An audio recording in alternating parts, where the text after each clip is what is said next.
Film biografi Soekarno berjudul Indonesia Merdeka yang kini diputar di bioskop masih menuai perselisihan antara keluarga mendiang proklamator RI ini dengan MVP Pictures selaku produsen film. Master dan skenario film itu kini disita Pengadilan Niaga Jakarta Pusat karena laporan Rahmawati, putri Soekarno mengenai hak cipta. Lantas mengapa film tersebut masih diputar? Sedangkan pihak Rahmawati tengah melakukan upaya hukum untuk menghentikan film itu. Jadi memang kami menerima dua berita, satu penyerahan berkas, dua alat bukti tadi ya, master film dan skenario. Lalu kedua kami diperintahkan untuk menghentikan penayangan khusus pada adegan tangan polisi militer itu melayang ke pipi Soekarno beberapa kali. Saking kerasnya Soekarno sampai terjatuh ke lantai.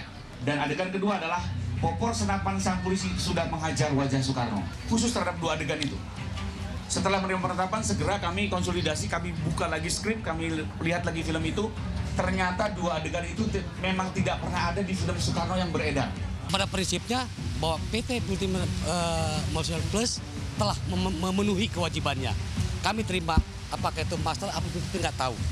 Kami berikan suatu naskah asli daripada itu. Nanti justru akan menyerahkan kepada pihak pemohon eksekusi sesuai dengan isi penetapan itu. Ya alhamdulillah Tuhan mengabulkan karena ini barang yang diciptakan oleh mereka yang nggak benar. Itu jelas. Dia mereka melakukan pembajakan ide. Dia mau bilang, oh tidak bisa ide itu diklaim, tidak bisa bagaimana? Lo jelas asal usulnya itu dari saya kok yang mau bikin film. Saya menggugat dari segi perjanjian awal dulu, soal hak cipta dulu. Baru berangkat pada konten. Karena akibat pengingkaran perjanjian kontennya yang nggak karuan. Pada hari Selasa kemarin, pihak MVP Pictures menghadirkan Hanung Bramantyo sebagai penulis skenario film untuk menjelaskan proses pembuatan film Indonesia Merdeka.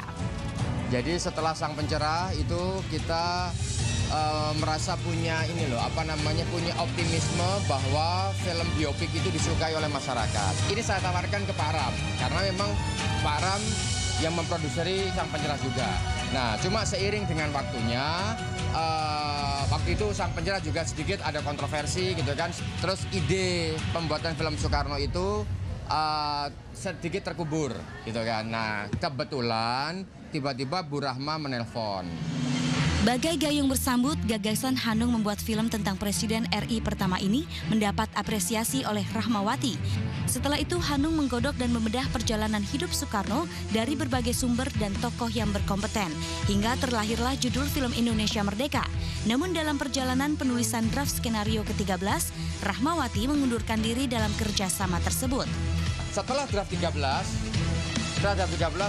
Bu Rahma menyatakan mundur karena ketidaksesuaian pemeran antara keinginan Bu Rahma yang kepengen menggunakan Anjasmara Mara, mohon maaf ini Mas Anjas meminta Anjasmara Mara untuk main, sementara dari pihak saya meminta Aryo Bayu. Jadi persoalan tidak sesuai sama sejarah apa segala macamnya itu sebenarnya itu imbas dari bola salju yang digulirkan. Tapi waktu skrip ketiga belum saya approval, mereka sudah lakukan syuting, nyolong. Dan ide saya awal itu bukan dari Rampung Jabi, bukan dari si Hanung. Saya yang punya ide untuk bikin film. Kalau ditanya soal siapa yang menginisiasi kemunculan film Soekarno ini gitu kan, itu juga tidak bisa diklaim oleh satu pihak. Karena saya pribadi, Pak Ram pribadi, atau mungkin sutradara-sutradara lain itu juga punya inisiasi untuk membuat film Soekarno.